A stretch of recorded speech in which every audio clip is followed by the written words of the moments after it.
So let's say I'm declaring one array 3 and I'm using the arrange function. So I'm using arrange function and I need 10 values. I can also provide the d type. I have mentioned over here that you can change the d, you can check the d type over here, and you can also provide the d type in this arrange. If I do shift tab, you can see you can provide. So by default it is none, but over here you can provide d type also. So I'm going to provide d type as float.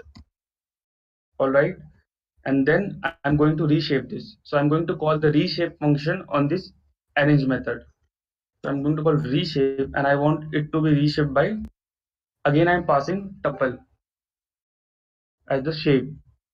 Also you have to make sure that if I'm using this 10 values, so 10 values should be arranged, can be arranged in this tuple. So like if you multiply 5 into 2, that is 10. So this is possible.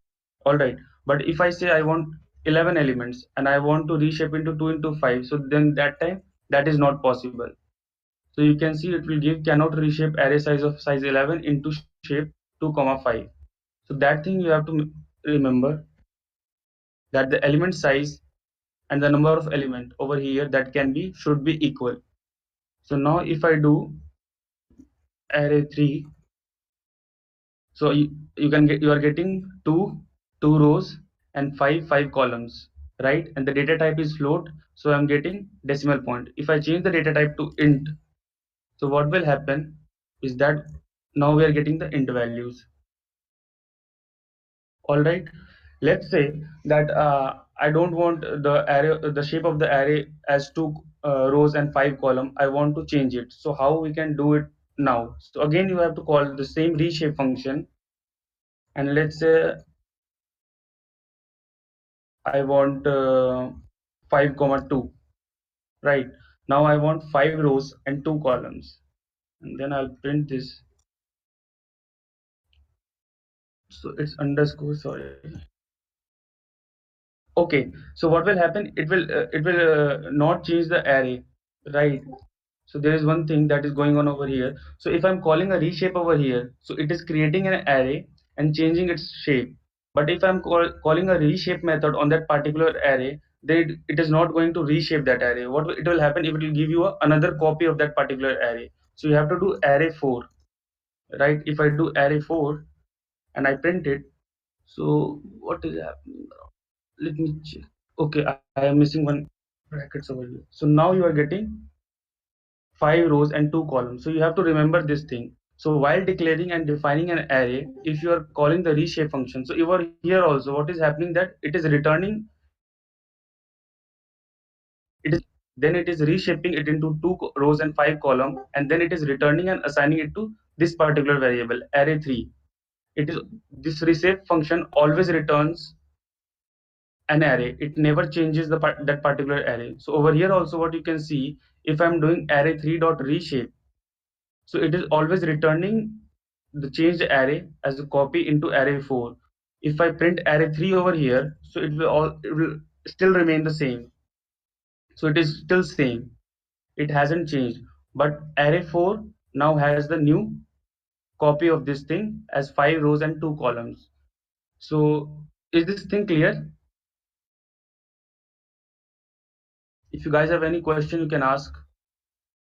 No, it is clear. All right.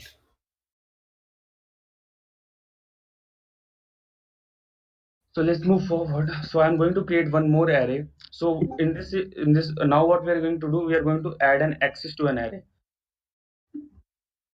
Adding an axis, I will.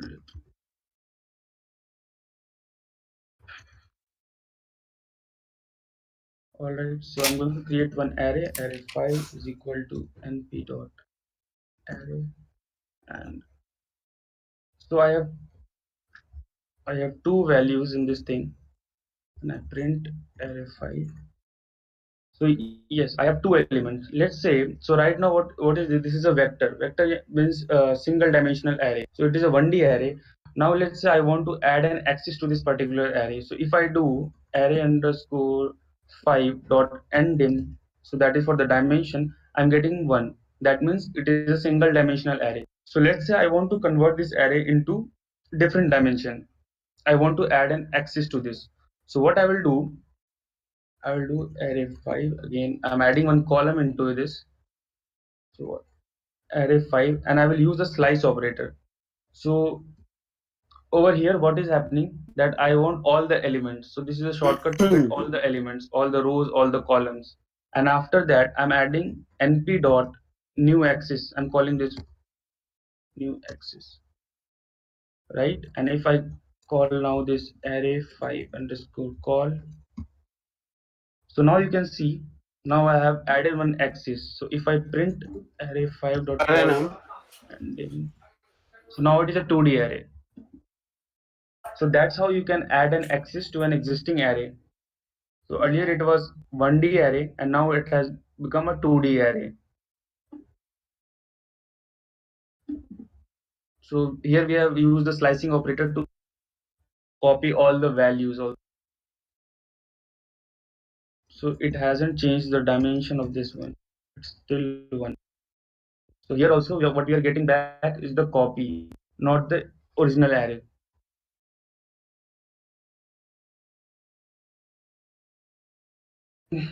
That matrix. So let's say if I want to have a transpose of a particular matrix, let's say I this. So I need to simply call the T.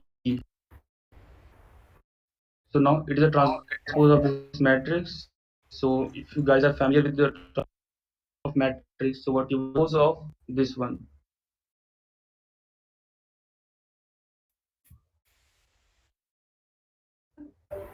So what does flattening do? So it always returns a flat copy of the original array. All right. Hello, is it audible for everyone? Just one quick question. Yes, you are audible. Yeah, when do we add these axes? The one you explained, like the use cases. So use case can be like if you're doing an application. So at the start of the program, you are not aware that how many dimension you will. Okay, but as you go around with the program, at the end of the program, you figure out that okay, I need one more dimension or one more axis. Then at that particular instant, you can add a new axis. Okay. Thank you. Yeah. So what is flattening? So flattening is basically that it returns the flattened copy of the original array. So what do we mean by flatten is like I will show you right now. So let's say I have one array. I'll create one array.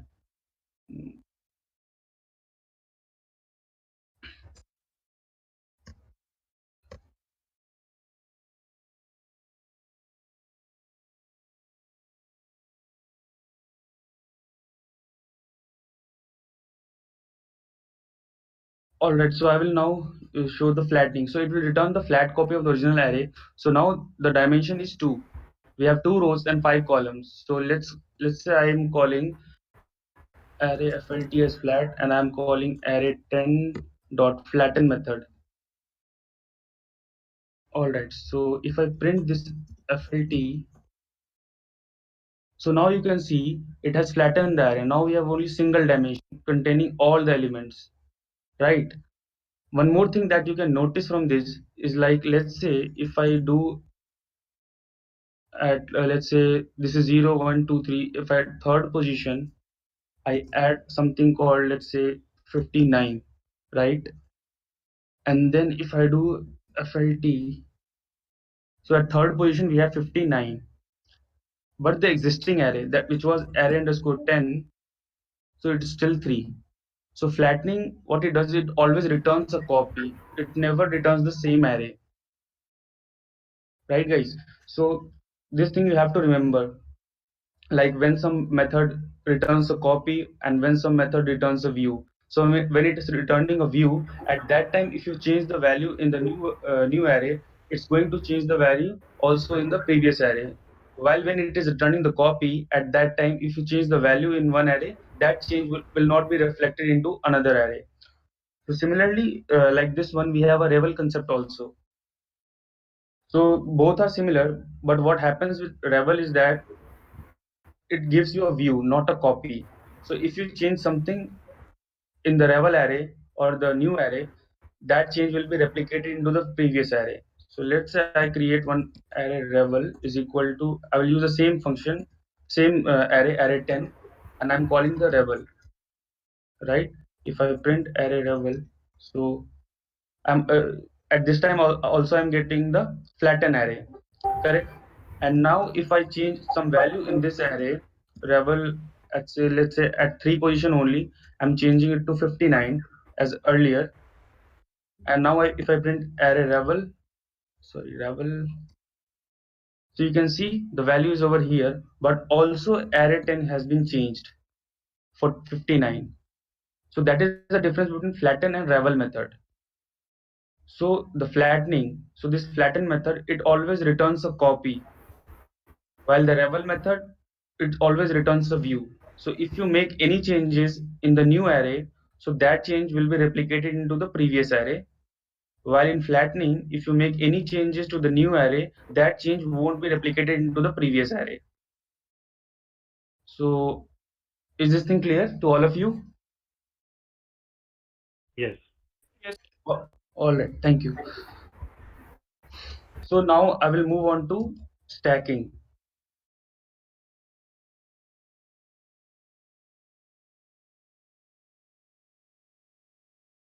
So let me create two variable, two array. One is np array, and I will provide value 0 and 1. Similarly, there will be another array, and I will provide value as 2 and 3. So these are the two variables. Now what I want to do is I want to join these two arrays. So what I will do, I will use the np.stack method, right? And then again I have to pass a tuple. So, so over here this is the first array and this is the second array, and let's say I'm calling the transpose method also. All right, if I print av, so see this has been, see, let's remove transpose first so that we can understand what is going over. So what it did is that the two arrays are stacked right now. So you can see 0, 2, 3. So now this is the two-dimensional array. So if you're familiar with the transposing scheme, so what happens is that if I call dot t op to get the transpose of the matrix, so what will come? 0, 2 in one row and 1, 3 in another row, right? So 0, 2 in one row and 1, 3 in another row. So that's how we can use the stack operation. So when we want to join two arrays, make sure that the dimensions are same, the number of elements are same, run into a problem. Now I will do selection. Sorry.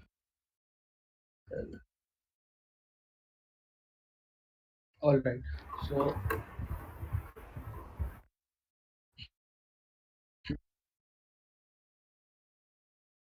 I need 10 elements and D type float. You don't need. So multiplication also possible. Like here we just add up the rows. Sorry. The multiplication of matrices is also possible. Is possible. Yeah, the stacking is You at the end of the adding. lecture. Okay.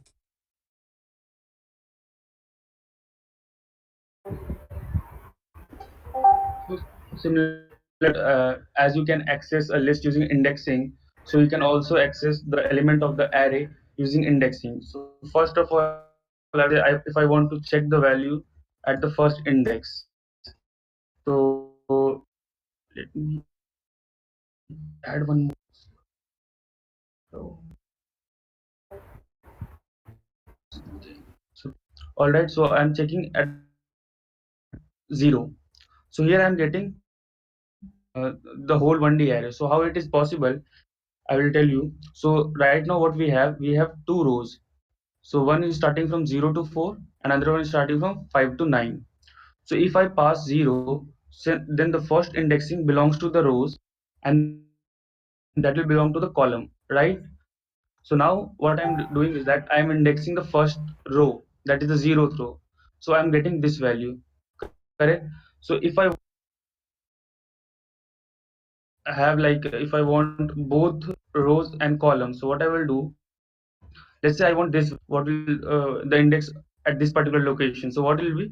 It will be zeroth row and then 0 and 1 column, first column. So if I do this, sorry, 1 second.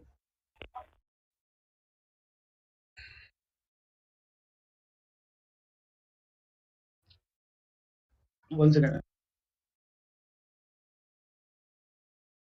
So okay, so over here, this is the row 0, One, one, I think. that will be row 1. All right, I'm using 6. So 6 is in the first row, right? And it is in the second column. All right. So now if I print this, I'm getting 6, right? So this is the row, this is column. So first row and first column. So as you know, the indexing starts from 0. That's why this is the 0th column. This is the first column, second column, third column, and fourth column. So you have to make sure that it is zero based indexing. Alternative syntax for this one will be, as I was writing previously, array 1 and then again. So first one will be for the rows and second one will be for the column. So again you will get 6. So that's how you can do selection or indexing on a particular array. Now let's talk about slicing. So here we are getting one part. What if you want to start do slicing, like we want multiple values out of the particular array? So here I will discuss multiple things. So let's say I want row 0, all 0. So what I will do, so this is for the rows, right? And this is for the column. So this is like what we call is this all the values in the column. All right, so here we are getting the 0th row and all the values of the column. Let's say I want all, right, all rows,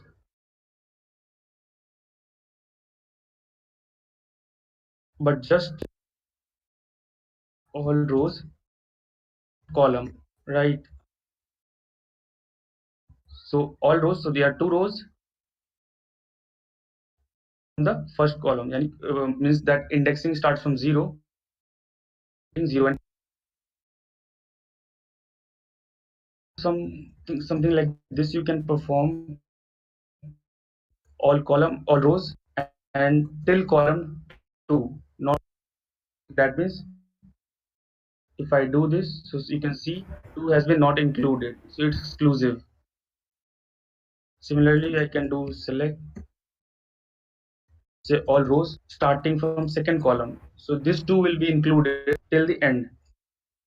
So now you can see this is inclusive, but the last one is exclusive, similar to the range function.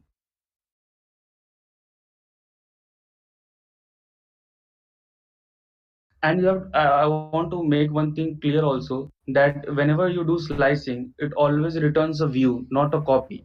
So what does that mean is that while in slicing, if you are changing something previous array also, let me show you array. I I want to take from array from first column to third column, right? If I print this array slice, sorry, array slice. Okay, so this one will be getting all rows starting from first up to third column. So 1, 2, 3, 6, 7, 8. So this is the array slice which we have got. I change something in this slice. I will change the 0th row and 0th column value 97. All right. So if I print array slice, so the value has been changed over here, but at the same time, the selection array cell value has also been. So always remember, whenever you are using slicing, what happens that it always returns a view. It never returns a copy. So any changes you will make to the new array, that change will also be replicated to the previous array. So you should know about this thing while you do slicing.